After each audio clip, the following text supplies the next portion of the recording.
కోత ఎక్కువగా ఉన్నది రాజా, పని చేయు వారిని పంపుము రాజా. కోత ఎక్కువగా ఉన్నది రాజా, పని చేయు వారిని పంపుము రాజా. భారతదేశములో నీదు రాజ్యము ఎప్పుడు వచ్చునో యేసు రాజా. భారతదేశములో నీదు రాజ్యము ఎప్పుడు వచ్చునో యేసు రాజా. యేసు నామం జై జై, క్రీస్తు నామం జై జై, యేసు నామం జై జై, ప్రభు క్రీస్తు రక్తం జై జై, యేసు రక్తం జై జై, ప్రభు క్రీస్తు రక్తం జై జై, యేసు రక్తం జై జై, ప్రభు క్రీస్తు రక్తం జై జై. యేసు నామము ఘనమైన నామము, మమ్ములను దర్శించుము రాజా. రాత్రింబవలు మోకరించి ప్రార్థించు శిష్యులను పంపుము రాజా, పంపుము రాజా. కాదు ప్రభువా, రాత్రింబవలు మోకరించి ప్రార్థించు శిష్యులుగా మార్చుము రాజా, మము మార్చుము రాజా. ఉపవాసముండి ప్రార్థించు సైనికులుగా మార్చుము రాజా, మమురా మార్చుము రాజా. సువిశేష వాక్యమును బోధించు వారిగా మార్చుము రాజా, మమురా మార్చుము రాజా. సైతాను తంత్రములను బంధించు వారిగా మార్చుము రాజా, మమురా మార్చుము రాజా. అవును ప్రభువా. 106వ కీర్తన 13వ వచనం ప్రకారము, ఆ జనులు ప్రభు కార్యములను వెంటనే మరిచిపోయిరి, ఆయన సలహా కొరకు వేచియుండరైరి. దేవదేవుడు ప్రార్థన చేసుకుంటున్నప్పుడు ఈ వాక్యమే చూపిస్తున్నాడండి మనందరికీ కూడా. ఏం జరుగుతుంది అంటే మన జీవితాల్లో అవును బాధలు ఉంటాయి, అవును కష్టాలు ఉంటాయి. పుట్టిన ప్రతి ప్రాణికి ఆనందం ఉంటుంది, కష్టం ఉంటుంది. ఆనందం ఉన్నప్పుడు దుఃఖం యొక్క విలువ అర్థమవుతుంది. దుఃఖంగా ఉన్నప్పుడు మనం ఆనందంగా ఉన్న విషయాలు గుర్తుకు తెచ్చుకున్నప్పుడు అరే అప్పుడు నేను ఆనందంగా ఉన్నాను కదా అని ఆనందం యొక్క వాల్యూ, ఆ యొక్క విలువ మనకు అర్థమవుతుంది. ఒకవేళ మనం ఈ లైఫ్ లాంగ్ జీవితాంతము ఆనందంగానే ఉన్నామనుకోండి, అందులో పెద్ద చేంజ్ ఉండదు. ఎందుకంటే ఆనందం యొక్క గొప్పతనం మనకి తెలియదు. అందుకే ప్రియమైన దేవుడు బిడ్డలారా, దేవాదేవుడు అంటూ ఉన్నాడు, ఇదిగో ఒంటే సూది బెద్దములో వెళ్ళడం ఈజీ, కానీ ధనవంతుడు దేవుడి రాజ్యములోకి వెళ్ళుట అసాధ్యము. ఎందుకన్నాడు దేవుడి మాట? ధనవంతుడు అంటే అండి డబ్బులు ఉండి కాదు, డబ్బులు ఉండడం కాదు, డబ్బులు ఉన్నవాడికి కూడా దేవుడు అంటే ప్రేమ ఉన్నవాళ్ళు ఉంటారు. ఒక ఎగ్జాంపుల్ చెప్తాను, తప్పుగా అనుకోకుండా. నా భర్తకి దేవుడు జాబ్ ఇచ్చాడు అంటే నేను జాబ్ మానేశాను, నా భర్తకి మంచి జాబ్ ఇచ్చాడు దేవుడు పరిచయకి నేను వచ్చిన తర్వాత అంటే ఓన్లీ ప్రాఫిట్, ఓన్లీ దేవుడు ఏదో గొప్పగా దీవిస్తున్నాడు కాబట్టి దేవుడు గొప్పవాడని నేను చెప్పను. బాధలు ఉన్నప్పటికీ కూడా దేవుడు గొప్పవాడే. నేను శ్రమలలో ఉన్నప్పుడు, నువ్వు శ్రమలలో ఉన్నప్పుడు దేవుడు గొప్పవాడే. దేవుడి గొప్పతనం మనకిచ్చే ఆశీర్వాదాన్ని బట్టి ఉండదండి. అలా అంటే పునీతులు ఉండరు. కన్నతల్లి కథోలిక శ్రీ సభలో 10,000 మంది కంటే ఎక్కువ మంది పునీతులు ఉన్నారు. మరి అందరినీ మనం తీసుకుంటే ఎగ్జాంపుల్గా అందరూ చాలామంది, మన పునీత అంతోని వారి ధనికుడే, మన ఫ్రాన్సిస్ ఆఫ్ అసీసి వారు ధనికుడే. కానీ వీళ్ళందరూ ఏం చేస్తున్నారంటే వారికి ఉన్న జీవితాన్ని విడిచిపెట్టుకొని వారు బయటికి వచ్చి కొంతమంది భిక్షాటన చేసి బ్రతికారు ప్రజల కోసం. కొంతమంది వాళ్ళకున్న ఆస్తిపాస్తులు అమ్మ నాన్న చనిపోయిన తర్వాత అమ్ముకొని మరి వారికి ఇవ్వాల్సింది ఇచ్చేసి మరి వాళ్ళు బయటకు వచ్చి బ్రతికారు. కుష్ఠరోగుల్ని కడిగారు. అమ్మ మదర్ తెరీసమ్మ గారిని చూసుకుంటే, అమ్మ మదర్ తెరీసా నన్ను సీదా సాధారణమైన వ్యక్తి అయినా మన ఎవరండి, తల్లి తాటిపత్రి జ్ఞానమ్మ, తను కూడా దేవుడి యొక్క కృప చొప్పున వితంతువులకి, అనాథలకి, కొంతమంది స్త్రీలకి, చిన్నపిల్లలకి కాన్వెంట్లో చేరి చదువుకోవచ్చు ఫ్రీగా అని ఎన్నో ఆశ్రమాలు నిర్మించినారు. ప్రియమైన దేవుడి బిడ్డలారా, మనం అనుకుంటాము కొంతమంది స్త్రీలం, అమ్మో నా వల్ల ఏడేమవుతుంది, నేనేం చేయగలుగుతాను, నేనేం చేయలేనేమో అని స్త్రీలమండి. ముఖ్యంగా పురుషుల కంటే ఎక్కువగా స్త్రీలం భయపడుతూ ఉంటాం, బాధపడుతూ ఉంటాం. నేను ఇంకా వంటింటి కుందేలేనేమో, లేదంటే నాకు 60 ఏళ్ళు అయిపోతున్నాయండి, లేదంటే రేపు ఇంకా నేను ముసల్దాన్ని అయిపోతున్నాండి. నో అండి. పరిశుద్ధమైన గ్రంథంలో మనం చూస్తే స్త్రీలను చాలామంది ఉన్నారు. చూడండి, మొట్టమొదటిగా యేసుప్రభుల వారు పునరుత్థానుడైన తర్వాత దర్శనమిచ్చింది ఎవరికి అని చూస్తే పురుషుడికి అని లేదు. ఎస్, మగ్దలా మరియమ్మ గారికి. మరియా మగ్దలేనమ్మ గారు ఎవరమ్మా అని చూస్తే ఆ యొక్క కొన్ని అధ్యాయాల ముందు మనం చూస్తే గాస్పల్స్లో, సువార్తలలో 7 దెయ్యముల చేత పీడింపబడిన స్త్రీ అని ఉంది. చూడండి, మనం అందరం అనుకుంటాము, అయ్యో వాళ్ళు పాపంలో ఉన్నారు, అమ్మో ఆమె ఇంకేదో పాపం చేస్తుంది, అమ్మో ఈయన ఇంకేదో పాపంలో ఉన్నాడు. చూడండి, ఈ గ్రూప్లో ఎవరికి కూడా వ్యత్యాసం ఎవరు ఇవ్వట్లేరు. అంటే ఇప్పుడు ఫర్ ఎగ్జాంపుల్ నిర్మలక్క కావచ్చు, లేదంటే ఇంకో అక్క వాళ్ళ స్వప్న అక్క కావచ్చు, ఇంకెవరైనా గ్రూప్ వాళ్ళు లీడ్ చేస్తున్న వాళ్ళు ఉండుండొచ్చు. ఆ అక్క వాళ్ళ గ్రూప్ని ఈ యొక్క అందరిని జాయిన్ చేసేటప్పుడు వాళ్ళకున్న ఆస్తిపాస్తుని బట్టి జాయిన్ చేయరు, లేదంటే వాళ్ళ కులము మతం బట్టి జాయిన్ చేయరు, లేదంటే వాళ్ళు ఉంటున్న లొకేషన్ అని కాదు. అంటే ఇది ఒకవేళ ఇన్ఫాంట్ మన గజ్వెల్కి సంబంధించింది కాబట్టి గజ్వెల్ సంబంధికులు వాళ్ళు ఉండుండొచ్చు. కానీ వాళ్ళ కులం ఏంటి, వాళ్ళ మతం ఏంటి, వాళ్ళు ఎక్కడి నుంచి వచ్చారు, వాళ్ళు ఎక్కడ పుట్టారు, పుట్టుక క్రైస్తవులేనా, లేదంటే ప్రాటెస్టెంట్సా, లేదంటే అన్యులా, ఇదంతా చూడరండి. వాళ్ళు బ్యాక్గ్రౌండ్ వెరిఫికేషన్కి వెళ్ళరు. ఎందుకు? యేసుప్రభువు బ్యాక్గ్రౌండ్ గురించి అడగలేదు మనల్ని, నిన్ను నన్ను అలా అడగలేదు. ఇప్పుడు నిన్ను నేను పిలుచుకున్నాను అమ్మా, ఇక తిరిగి పాపము చేయకు. ఇదే మరియా మగ్దలేనమ్మతో అదేవిధంగా పట్టుబడిన స్త్రీ, వ్యభిచార స్త్రీతో దేవాదేవుడు యేసుప్రభువు అన్నమాట, అమ్మా పాపము చేయకు. అందరు వస్తున్నారండి, యూదులందరూ. పెద్ద పెద్ద తప్పుగా అనుకోకండి అమ్మా, అబ్బాయిలుంటే మగవాళ్ళు అని చెప్పుకునే వాళ్ళందరూ వస్తున్నారు. ఆ స్త్రీ మీద రాళ్ళు వేయడానికి ఒక్కరు కాదు, ఇద్దరు కాదు, గుంపుగా వస్తున్నారు. అవును, వ్యభిచారం అనేది ఆమంతగా ఆమె చేయలేదుగా, పురుషుడు ఉండాలిగా పక్కన. పురుషుడేమయ్యాడు అంటే ఆ పురుషుడు ఎవరో కాదు, యూదుడే అయి ఉంటాడు. అందుకే ఏం చేశారు, ఆ యూదుని జాపెట్టుకొని పురుషుణ్ణి, స్త్రీని బయటేస్తున్నారు. ఈనాడు కొంతమంది అండి, అందరూ కాదు, అందరిని నేను అంటలేను, అందరూ కాదు, కొంతమంది పురుషులు కూడా ఇలాంటి జీవితాన్ని జీవిస్తూ ఉంటారు. మంచి జరిగితేనేమో నేను గొప్పవాణ్ణి, నా వల్లే జరిగింది అంటారు. చెడు జరిగితే లేదు లేదు నా భార్య చేసిందండి అంటారు. అది కూడా ఏదైనా రహస్యంగా చెప్తాడా అంటే అది లేదు, భార్యని మొత్తం బయటేస్తాడు. అత్తమామ ముందు ఇన్సల్ట్ చేసి పడేస్తాడు, అవమానానికి గురి చేస్తాడు. కానీ మన దేవుడు అలా చేయలేదు మనల్ని ఎప్పుడు. మరియా మగ్దలేనమ్మ గారు కానివ్వండి, పాత నిబంధనలో ఉన్న ఎస్తేరు కానివ్వండి, అంతెందుకండి, మొట్టమొదటి తల్లి ఈ ప్రపంచానికి ఎవరు? మొదటి ఏవా. ఆమెని కూడా దేవాదేవుడు క్షమిస్తూనే ఉన్నాడు, గర్భఫలం ఆపలేదు. మీరు సంతానోత్పత్తి చెందండి అన్నారు. కానీ ప్రియమైన దేవుడు బిడ్డలారా, ఈరోజు కొంతమంది ప్రీచింగ్స్ చేస్తూ ఉన్నారు, కొంతమంది బోధకులు, అబద్ధ బోధకులు, అసత్య బోధకులు ఉన్నారండి, పదవంతులు లాక్కునేటోళ్ళు. వాళ్ళేం చెప్తుంటారంటే ఇదిగో దేవుడు గర్భఫలం ఆపేస్తాడు. దేవుడు ఎప్పుడు అలా చేయడు, దేవుడికి ప్రణాళిక ఉంది. చూడండి, జీవము మరణము 2 ఉంటాయి. జీవము కలిగిన మాటలు, జీవము కలిగిన జీవితం మన దేవుడు ఇస్తాడు. అందుకే నేనే జీవం అన్నాడు యేసుప్రభువు వారు. అదేవిధంగా మరణానికి సంబంధించిన విషయాలు ఎప్పుడు సాతాను గారు చేస్తాడు, అది కూడా సాతానుతో ఏకీభవించి మనము చేసేలాగా వాడు చేస్తూ ఉంటాడు. ప్రార్థనకి దూరం చేస్తాడు. అదేవిధంగా వ్యక్తిగతంగా మనం ఏదైతే ఆనందాన్ని పొందుతూ ఉన్నామో కుటుంబంలో, ఆ కుటుంబంలో ఉన్న ఆనందాన్ని కూడా వాడు దొంగిలిస్తూ ఉంటాడు. అందుకే యోహాను సువార్త 10వ అధ్యాయం 10వ వచనం సెలవిస్తుంది, దొంగవాడు దొంగిలించుటకు, హత్య చేయుటకు, నాశనము చేయుటకు వస్తాడు. వాడి పనే అది. కానీ ఎలాంటి రూపంలో వస్తాడంటే ఒక్కొక్కసారి తప్పుగా తీసుకోవద్దు, భర్త రూపంలో, భార్య రూపంలో కూడా వస్తాడు. భర్తకున్న ఫ్రెండ్స్ రూపంలో వస్తాడు. లేదంటే ఒకవేళ ఏదైనా పార్ట్నర్షిప్లో భర్త ఉన్నాడేమో, లేదంటే ఏదైనా బిజినెస్లో ఉన్నాడేమో, వాళ్ళకి తాగుపోతులు ఫ్రెండ్స్ ఉంటారు. ఆ ఫ్రెండ్స్ ద్వారా ఇళ్ళలోకి వస్తారండి ఇల్లు. ఎవరు? దెయ్యాలు. అందుకే దేవుడు అన్నాడు, ఒక్క పాపము వెళ్ళిపోయిందా మన దగ్గర నుంచి, పాప సంకీర్తన తీసిన తర్వాత మనం ఎమ్మటే ఏం చేస్తామంటే అండి, పాప సంకీర్తన తీశాను కదా, ఆయన నాలో ఏ పాపం లేదు కదా అని మనం ప్రార్థించడం మానేస్తామండి కొంతమందిని.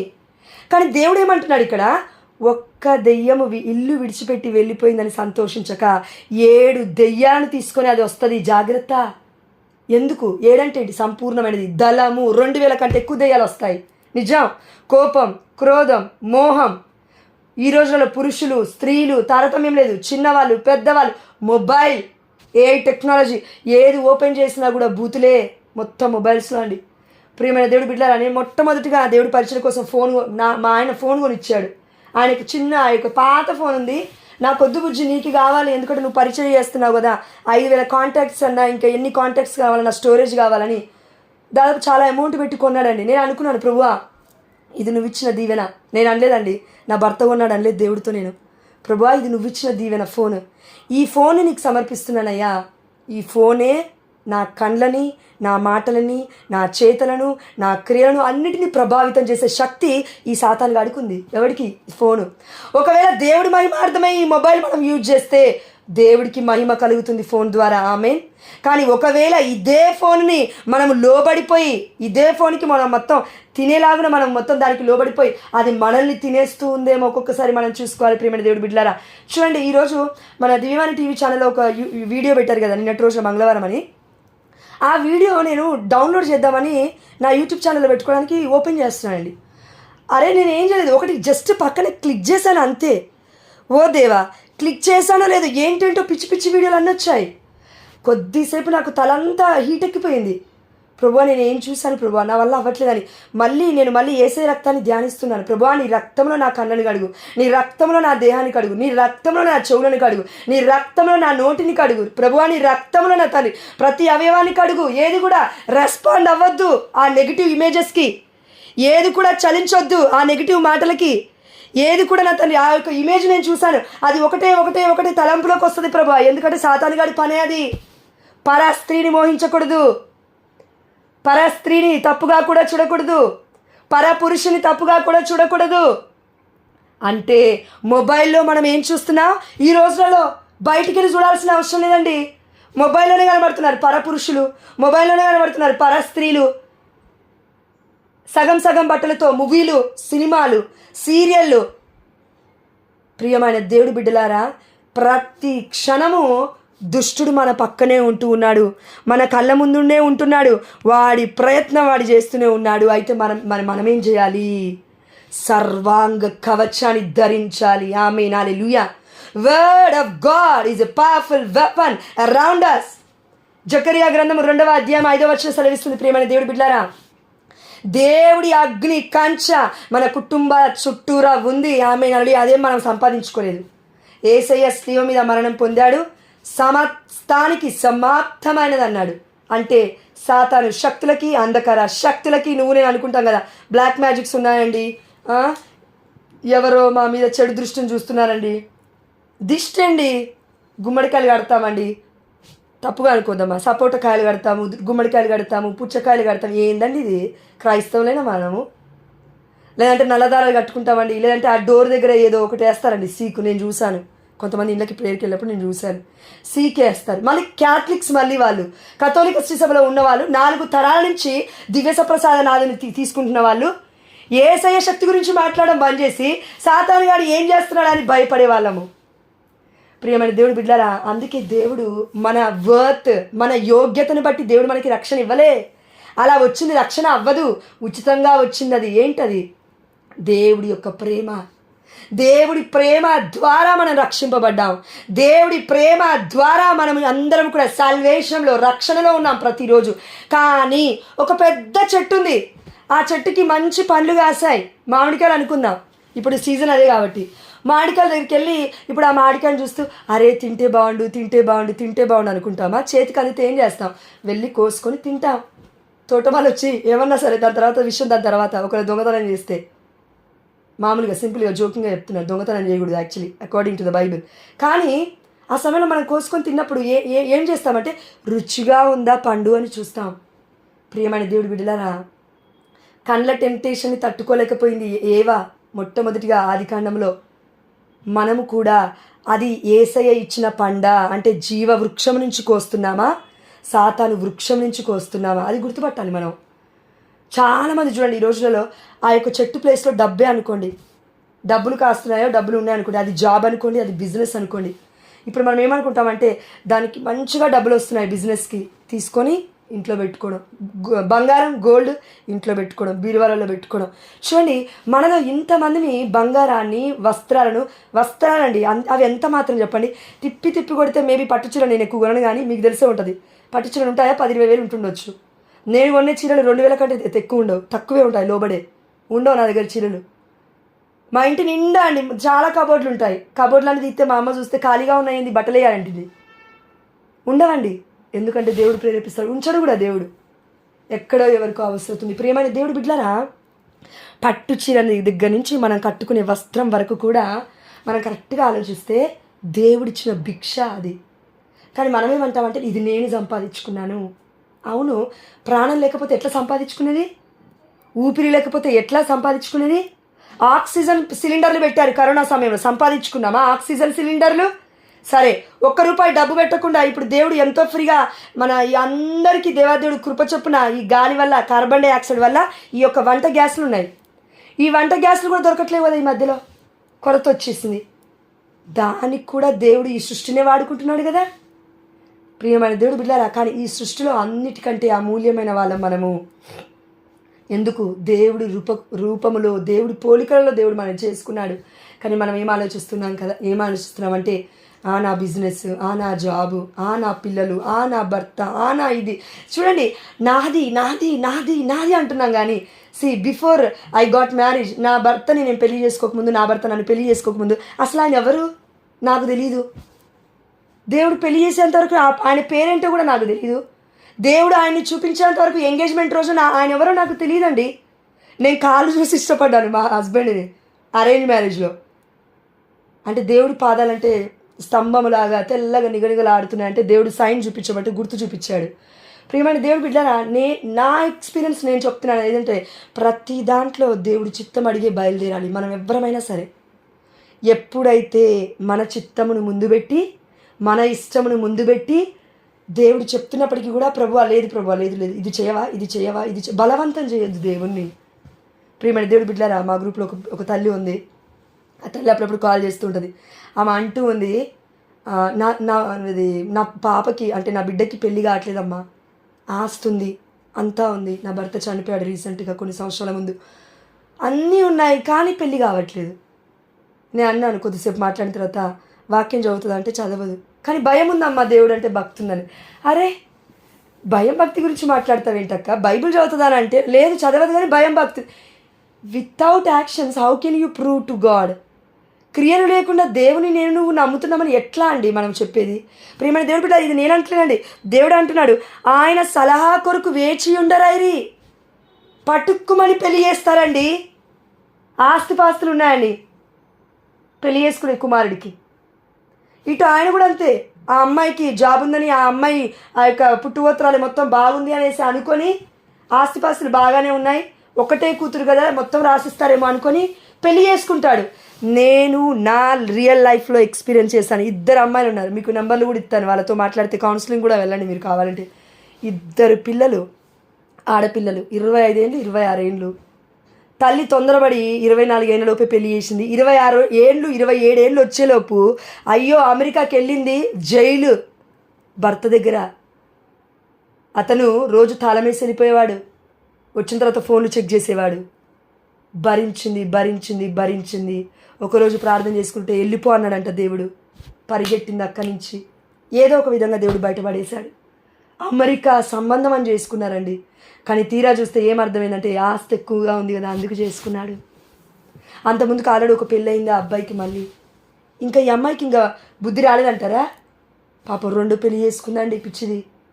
కొంచెం ఆలోచించేది ఉండే కదా దేవుడి దగ్గరికి వచ్చి, అయ్యా నీ చిత్తం ఉందా అని. 2 పెళ్లి చేసుకుందండి. 2 పెళ్ళి ఆయన ఏమన్నాడంటే ఆ బాబు, ఆ అబ్బాయి, నేను బాగా చూసుకుంటాను, ఎవరిలాగా నిన్ను బాధ పెట్టనని. తీరా చూస్తే ఏమైందంటే వాడు ఎంతోమందిని కనుక్కొని డబ్బుందని వచ్చాడు మళ్ళీ అదే అమ్మాయి దగ్గరికి. ప్రియమైన దేవుడు బిడ్డలారా, 2వ సంబంధం కూడా అలానే అయింది. ఆ అమ్మాయి అలసిపోయింది, వాళ్ళ అమ్మకి హస్బెండ్ లేడు, అమ్మ షివరింగ్ వణుకుతుంది. నేను ఇంకేం చేయాలి? 2 పిల్లలు, ఆడపిల్లలు, ఒక పాప ఎక్కడో బయట దేశంలో చదువుతుంది. ఈ పాపకి 2 సంబంధాలు చేసిన తర్వాత ఇలా అయింది. ఇప్పుడు తల్లి పరిస్థితి ఎలా ఉంటుందంటే 60 ఏళ్ళకి వచ్చి వణుకుతూ ఉంటుంది. కట్టె కూడా అవసరం లేదు కానీ వణుకుతూనే ఉంటుంది. ఎందుకు? బీపీ, షుగర్, థైరాయిడ్ అన్ని ప్రాబ్లమ్స్ మీద పడ్డాయి, అనారోగ్య సమస్యలు. నిద్ర కూడా కరువైపోయింది. లక్షలున్నాయి, కోట్లున్నాయి, బెడ్ కూడా కోట్లు పెట్టి లక్షలు పెట్టి కొంటామేమో, కానీ నిద్ర మాత్రం దేవుడే ఇవ్వాలి, శాంతి సమాధానం ఇవ్వాలి. ఈ సమయంలో ఆ తల్లిని ఆ పిల్లల్ని దేవుడు నాకు పరిచయం చేశాడు. నేను అన్నాడు గ్రూప్లో, ఎవరో అని నాకు తెలియదు, నేను పేరు చెప్పనమ్మా, ఎందుకంటే ఆ బిడ్డ దగ్గర మాట తీసుకుంది కాబట్టి నేను పేరు చెప్పను. అయితే ఎవరో ఈ పేరు పెట్టి పిలుస్తున్నాడండి, దేవుడు పిలుస్తున్నాడండి, దయచేసి ఆ బిడ్డని గ్రూప్లోకి పిలవండి అంటే ఆల్రెడీ 2 అమ్మాయిలు నాతో ఏమన్నారు, అక్క మా పేర్లు కూడా అవే అని. లేదమ్మా ఇంకెవరో ఉన్నారు అంటే ఒక అమ్మాయి ఆల్రెడీ ప్రీచింగ్లో ఉంది, తను ఆ అక్క 40 ఏళ్ళు ఉంటుంది. ఆ అక్క ఆ అమ్మాయిని పిలుస్తుంది గ్రూప్లోకి. ప్రియమైన దేవుడి బిడ్డలారా, ఎమ్మటి ఆ అమ్మాయితో పర్సనల్గా మళ్ళీ మాట్లాడిన తర్వాత ఏడుస్తూ ఉన్నారు తల్లి పిల్ల ఇద్దరు. ఎంత భయంకరమైన బాధ అంటే ఆ సిచ్యువేషన్లో ఉండి చూడాలండి మనము. దేవుడిది మాట్లాడిపిస్తున్నాడంటే ఎవరో ఏదో బాధ గుండా వెళ్తూ ఉన్నారు ఆల్రెడీ. ప్రియమైన దేవుడి బిడ్డారా, కానీ నాకు చెప్పుకుంటే బాధ తీరదండి. నేను అన్నాను ఆ తల్లితో ఆ బిడ్డతో, అమ్మ మీరు నాకు ఒకవేళ బాధ చెప్పుకుంటే నేను ఏం చేస్తానంటే జస్ట్ నేను మీతో మాట్లాడగలుగుతాను, లేదంటే బ్యాక్గ్రౌండ్లో నేను అడరేషన్ షాప్కి వెళ్ళినప్పుడు నేను ప్రార్థన చేస్తాను అంతే. కానీ ప్రార్థన చేసినంత మాత్రాన ఆ ప్రాబ్లమ్ని ఆ సమస్యని తీర్చేది నేను కాదమ్మా. ఎవరు తీర్చలేరండి. నేను తీర్చలేను, లూసీ మేడం గారు తీర్చలేరు, లేదంటే బ్రదర్ గారు తీర్చలేరు, ఇంకెవరు తీర్చలేరు. ఈ గ్రూప్ని లీడ్ చేస్తున్న బిడ్డ కూడా తీర్చలేదు. కానీ యేసయ్య వద్దకు నడిపిస్తారు వాళ్ళు. ఆమేన్ హల్లెలూయా. అంతే. ఇది సత్యమైన నిజమైన బోధకులు అంటే చేయాల్సింది ఏంటంటే వాళ్ళ దగ్గరికి లాక్కోకూడదు. పదవంతు కోసం స్టేజ్ల మీదకి లాక్కెళ్ళకూడదు. ప్రజల్ని దివ్య సప్రసాదనాల మీదకి లాక్కెళ్ళాలి. నిజమైన ఆరాధికుని పరిచయం చేయాలి. నిజమైన సత్యమైన బోధకుని పరిచయం చేయాలి. రబ్బీ బోధకుడా అంటూ ఉంది మరియా మగ్దలేనమ్మ గారు సమాధి వద్ద. కళ్ళు కూడా కనబడట్లేవు, మస్కగా ఉంది, ఏడుస్తూ ఉంది మరియా మగ్దలేనమ్మ. ప్రియమైన దేవుడు బిడ్డలారా, ఈ గ్రూప్లో ఎవరికో చెప్తూ ఉన్నాడు దేవుడు, అమ్మా ఎందుకు ఏడ్చుచున్నావు, ఎవరి కోసం వెతుకుతున్నావు? ఒకవేళ నీ నా ఏడుపు యేసయ్య కోసమైతే మనం ధన్యులం. దీనాత్మలు ధన్యులు, దైవరాజ్యము వారిది. శోకార్తులు ధన్యులు, వారు ఓదార్పబడుదురు. శాంతి స్థాపకులు ధన్యులు, వారు భూమికి వారసులు, దేవుడి కుమారులు అనబడతారు అని కూడా ఉంది. ప్రియమైన దేవుడు బిడ్డలారా, నీతి నిమిత్తమై ఆకలి దప్పుక గలవారు ధన్యులు, వీళ్ళు పునీతులు. నీతి నిమిత్తమై ఆకలి దప్పిక గలవారు ధన్యులు. నీతి నిమిత్తం అంటే మత్తయి సువార్త 6వ అధ్యాయం 33వ వచనం. నీలాగా నాలాగా లేదంటే మన గ్రూప్లో కొంతమంది బిడ్డల్లాగా జాబ్ని వెతుక్కుంటూ వెళ్తే నీతి కాదది. బిజినెస్ వెతుక్కుంటూ దొరకకపోతే నీతి కాదది.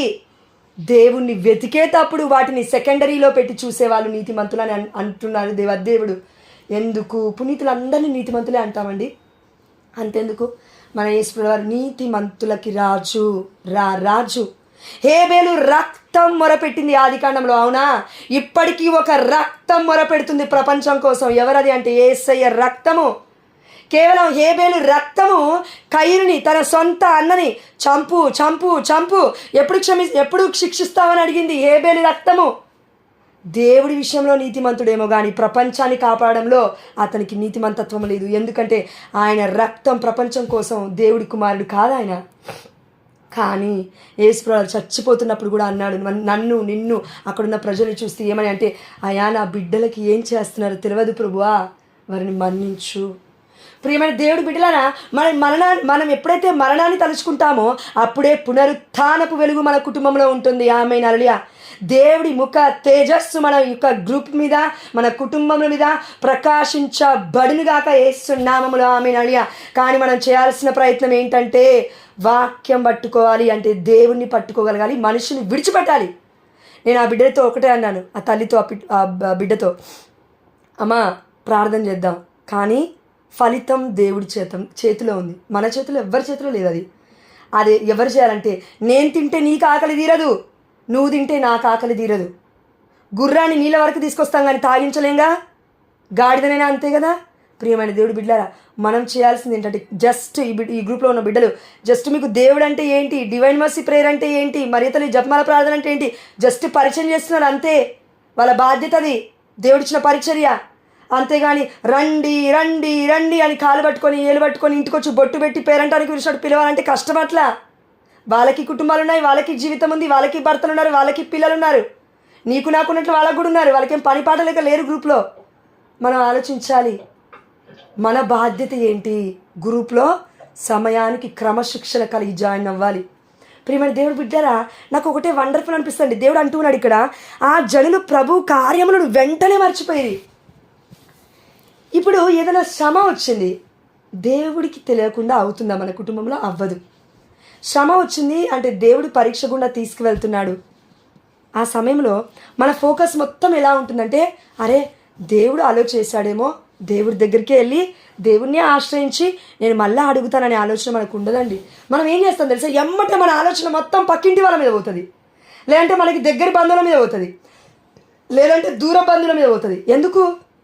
దుష్టుడు అలా ఏలుతున్నాడు మన మైండ్ని. ఏమంటాడంటే వాడు, ఇదిగో నువ్వు ఎదుగుతున్నావు కదా ఆస్తి పాస్తుల్లో అంతస్తుల్లో, దిష్టి వచ్చింది నీ కుటుంబానికి. ఎవరో ఒక ఆవిడంట మంచిగా అందంగా రెడీ అయ్యి చర్చికి వెళ్ళిందంట. ఆమె ఇంటికి వచ్చేసరికి కళ్ళు తిరుగుతున్నాయంట అండి. ఆమె అంటున్న మాట ఏం తెలుసా? అయ్యో, నేను చీర బాగుంది, పట్టు చీర కట్టుకున్నాను కదా, అందుకే నాకు దిష్టి తగిలిందేమో అయ్యా. దిష్టిది ఒక కథోలికురాలు మాట్లాడాల్సిన మాటలా ఇవి? ఒక క్యాథలిక్ మాట్లాడాల్సిన మాటలా ఇవి? క్రీస్తులో ఉన్న బిడ్డలు క్రైస్తవులు, క్రిస్టియన్స్ అంటే who are in Christ, right? క్రీస్తులో ఉన్న వారికి ఈ లోకంలో ఉన్న ఏ వస్తువు మీద ఆధారం ఉండొద్దు. ఏ వస్తువు మీద, నిజంగా చెప్తున్నాను, ఇంక్లూడింగ్ హస్బెండ్. భర్తతో పాటు అందరూ సెకండరీయే. ఎందుకు? కండిషన్ ఉందండి అక్కడ. ఏంటంటే మీరు నన్ను ప్రేమిస్తే, మొట్టమొదటి ఆజ్ఞ. రెండవది, మిమ్మల్ని మీరు ప్రేమించుకున్నట్లే మీ పొరుగు వారిని ప్రేమించండి అని దేవుడే అన్నాడు. ప్రేమలోనే ఉందండి సమస్తము. యేసయ్యని ప్రేమించకపోతే ఈ ప్రేమ మాత్రమే కదా మనల్ని భరించేది. యేసయ్య ప్రేమనే భర్తని భరిస్తుందండి. యేసయ్య ప్రేమనే పిల్లల్ని భరిస్తుందండి. యేసయ్య ప్రేమనే అండి ఎన్ని విడాకులైనా కూడా ఆ బిడ్డ తిరిగి ఇంటికి వస్తే బిడ్డని దూషించకుండా, కొట్టకుండా, తిట్టకుండా, అయ్యో నా బిడ్డ కదా, నేను గర్భఫలం పొందుకొని 9 ఏళ్ళు మోసి, అయ్యో నా నొప్పుల ద్వారా నా తల్లిని అన్నాను కదా అని గుండెలో పెట్టుకుని చూసే తల్లిదండ్రులు చాలా తక్కువ మంది అయిపోయారు ఈ రోజులలో.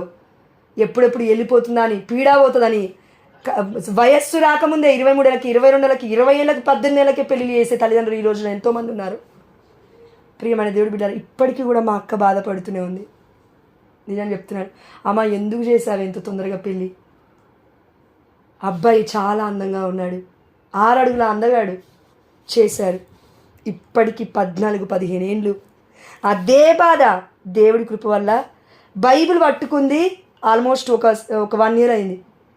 బైబిల్ పట్టుకున్నప్పటి నుంచి, పరిశుద్ధమైన గ్రంథం చదువుతున్నప్పటి నుంచి, అమ్మ బాధలున్నాయి, కష్టాలున్నాయి, కన్నీళ్ళున్నాయి, హింసిస్తూనే ఉన్నాడు. కానీ ఏసునామలో కొట్టేస్తున్నారు, ప్రభు అది అవ్వకుండా ఉండు కాక అక్కడ, ఆమె. కానీ ఆ బిడ్డ ఏమంటుంది, మా అక్క ఏమంటుందంటే, అమ్మ నాకు ఆనందం ఉందిరా, దేవుని పరిచయం చేసావుగా, వాక్యములో ఆనందం ఉంది. దివ్యమైన సప్రసాద నాదుని రోజు నా పిల్లలు ఇద్దరు పొద్దున్నే 6 గంటలకు వెళ్ళి లోకొంటూ ఉంటున్నారు. నేను వారంలో 3 సార్లు వెళ్ళి లోకొంటూ ఉన్నాను. తల్లి నాకు ఆనందంగా ఉందిరా, నాకు చాలిగా ఈ జీవితం. ఆయన మారినా మారకపోయిన దేవుడికి సరెండర్ చేస్తాను. ఎవరండి మన కుటుంబంలో ఎంతమంది అండి, ఏ స్త్రీలండి, ఏ పురుషులండి 15 ఏళ్ళు ఒక భర్త రాచి రంపాన పెడుతుంటే ఎవరండి ఈ రోజుల్లో ఓపికగా ఉన్నవాళ్ళు? ఇదండి తల్లిదండ్రుల పెంపకం. పిల్లల దగ్గరనే తెలిసిపోతుంది తల్లిదండ్రుల పెంపకం. ఒక భర్త ఒక భార్యని కొడితే ఆమె నెక్స్ట్ డే మొత్తం అన్నీ సదురుకొని ఇంటికి వెళ్ళిపోతుంది. ఎస్మా 2 నిమిషాలు ఇవ్వండి, ఛాన్స్ అయిపోయింది వాక్యం. అన్నీ సదురుకొని ఇంటికి వెళ్ళిపోతుంది. ఆ తల్లి ఏమన్నారంటే, ఎందుకు వచ్చావమ్మా అని అడగాలి. అంతేగాని రామ్మా, వద్దులేమ్మా, నీ భర్తకి నీకు సంబంధమే లేదులేమ్మా, 2 పెళ్ళి చేస్తలేమ్మా, నా దగ్గర ఆస్తిపాస్తులు ఉన్నాయమ్మా అంటే కోసి కూరండుకుంటావా అయ్యా? నీ కూతుర్ని ఇంట్లో పెట్టుకొని ఏం చేసుకుంటావు? దేవుడి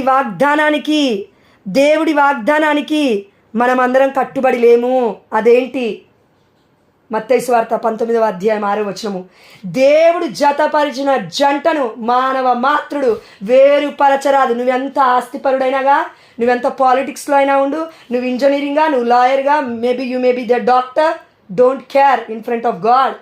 దేవుడు తర్వాతే నువ్వు నేను, ఎవరైనా సరే దేవుడు నిర్ణయించాలి ఏది చేసినా. ఆయన నిర్ణయం ప్రకారం మనం వెళ్తున్నప్పుడు కొన్ని కష్టాలు వస్తాయి. చూడండి, యెషయా గ్రంథం 43వ అధ్యాయంలో మనం చూస్తూ ఉన్నాము, నీటిలో నడుచుచున్నా నాతోనే ఉంటావు, అగ్నిలో నడుచుచున్నా నాతో నీవు నడుస్తావు.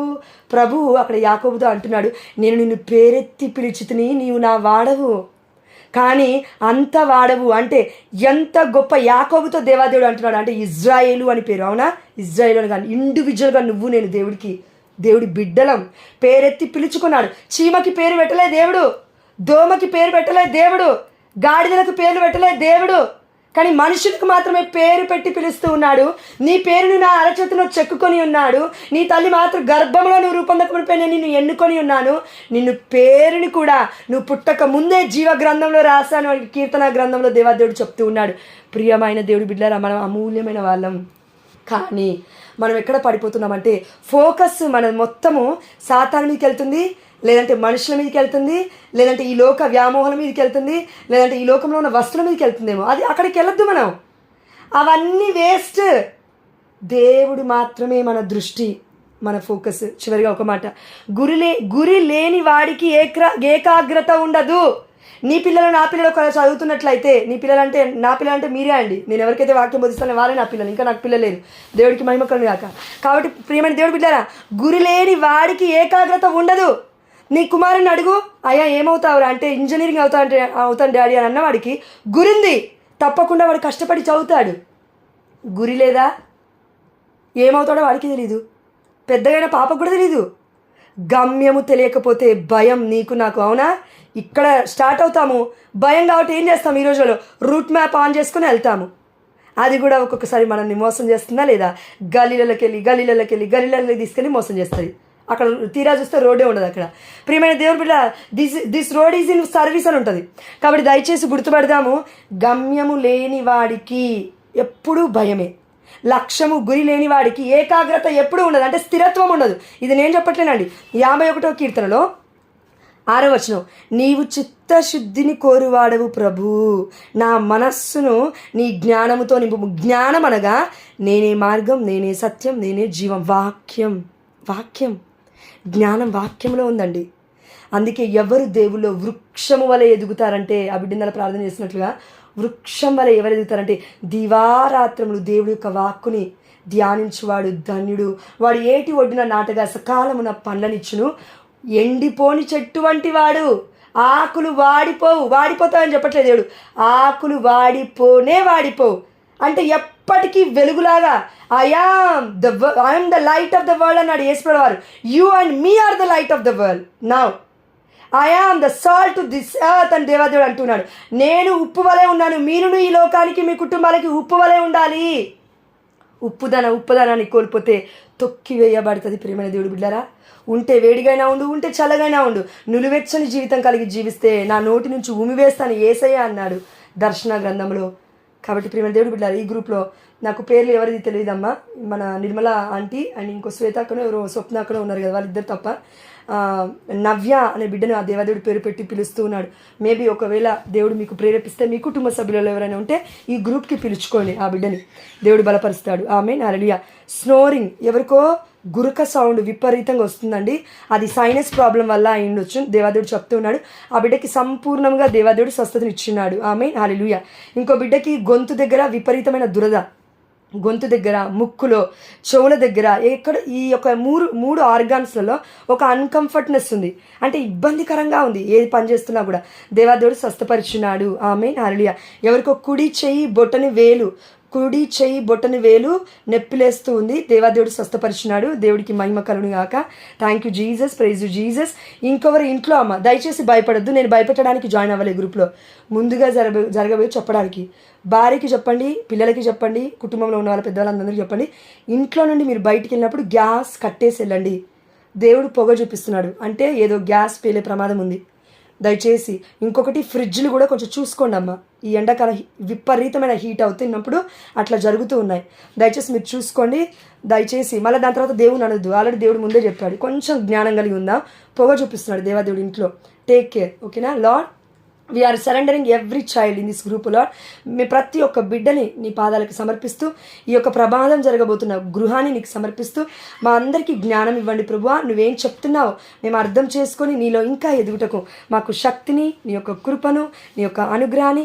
ఈ గ్రూప్లో బిడ్డ ఎవరైతే నా తన నిర్మల ఆంటీ కావచ్చు, ఇంకో అక్క కావచ్చు, 2 బిడ్డలు నాయన 3 బిడ్డలు నా తన గ్రూప్ని లీడ్ చేస్తుండగా బిడ్డల్ని 30 దింతలుగా 60 దింతలుగా 100 ఇంతలుగా ఆరోగ్యముతో నా తండ్రి ఆ బిడ్డని ఆశీర్వదించమని, ఇంకా అనేక మంది బిడ్డలు నా తండ్రి ఆకర్షిస్తూ నా తండ్రి నీ నామ మహిమార్థమై ఈ గ్రూప్ని ముందుకు తీసుకువెళ్ళమని, అయ్యా ఈ గ్రూప్ని క్రియేట్ చేసిన through Lucy ma'am and Rajareddy గారి యొక్క బ్రదర్ గారి యొక్క వారి యొక్క జీవితాన్ని, వారి యొక్క కుటుంబాలను, సమస్తాన్ని, వారు చేస్తున్న ప్రతి పనిని దీవించి ఆశీర్వదించి కాచి కాపాడమని, బిడ్డలు తలపెడుతున్న ప్రతి కార్యమును మీరు ముందుండి మీ దేవదూతల ద్వారా వారిని నడిపించమని, ఈ బిడ్డలందరి యొక్క హృదయాల్లో ఉన్న ప్రతి ప్రశ్నకి నువ్వు సమాధానం ఆల్రెడీ ఇచ్చున్నావని విశ్వసిస్తూ కృతజ్ఞతాపూర్వకమైన హృదయాన్ని మాకు దయచేయండి. అన్ని వేళలా పాప మన్నింపు హృదయాన్ని మాకు దయచేయండి. అన్ని వేళలా మేము ప్రతిరోజు నీలో ఆనందించే కృపను దయచేయండి మాకు అన్ని వేళలా.